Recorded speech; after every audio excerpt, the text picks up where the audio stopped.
Denied Access, a Mitch Rapp novel by Vince Flynn and Don Bentley, read by Stephen Weber.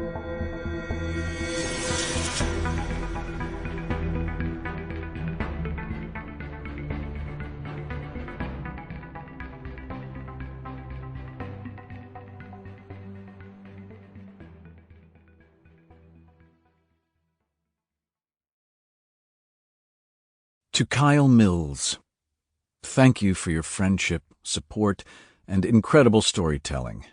Because of you, Mitch Rapp lives. Author's note. Fellow Mitch Rapp fans, like you, I've always wondered how Vince intended to complete the trilogy he began with American Assassin. While none of us knows exactly what Vince had in mind, I hope you find Denied Access to be a fitting conclusion to our favorite assassin's origin story. As always, happy listening. Denied Access. Prologue. May 1945, Oranienburg, Germany. Suburb of Berlin, Soviet Union sector. Thomas Stansfield was sick of war. Sick of the killing. Sick of the destruction. Sick to death of watching friends, comrades in arms, and civilians alike rendered corpses by the giant meat grinder that was war. Though he was barely in his mid-20s, Stansfield knew that something inside him had prematurely aged, perhaps terminally so. Thomas might be sick to death of war, but now, only days after the Allies had finally captured Berlin, he was terrified that he might just be the catalyst for a new one. "Is that the convoy?"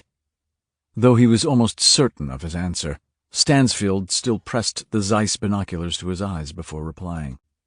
The trio of nondescript vehicles could have been among any of the hundreds currently poking through the smoking remains of the Third Reich's capital like jackals swarming the still-cooling corpse of a wildebeest on some African plain.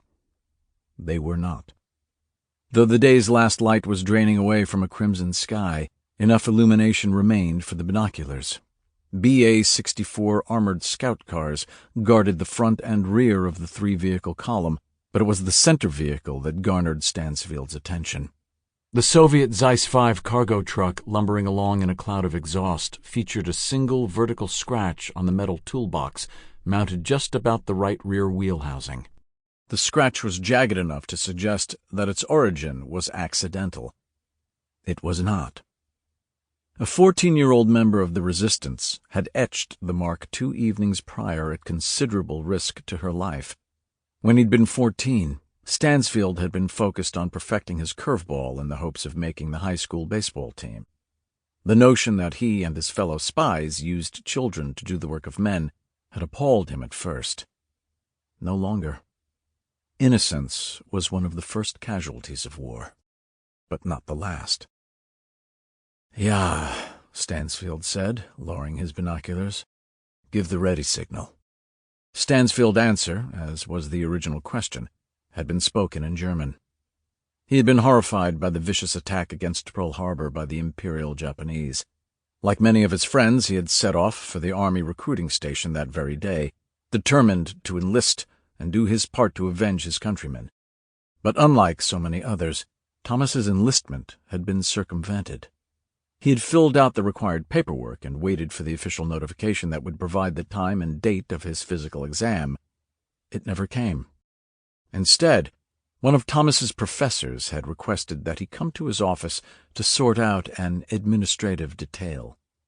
Stansfield had dutifully complied, but the person waiting in his professor's office had not been his professor.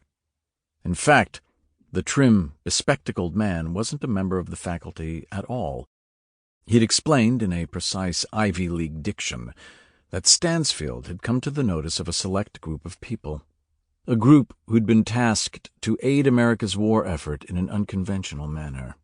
Rather than enlist, Thomas was Sample complete. Ready to continue?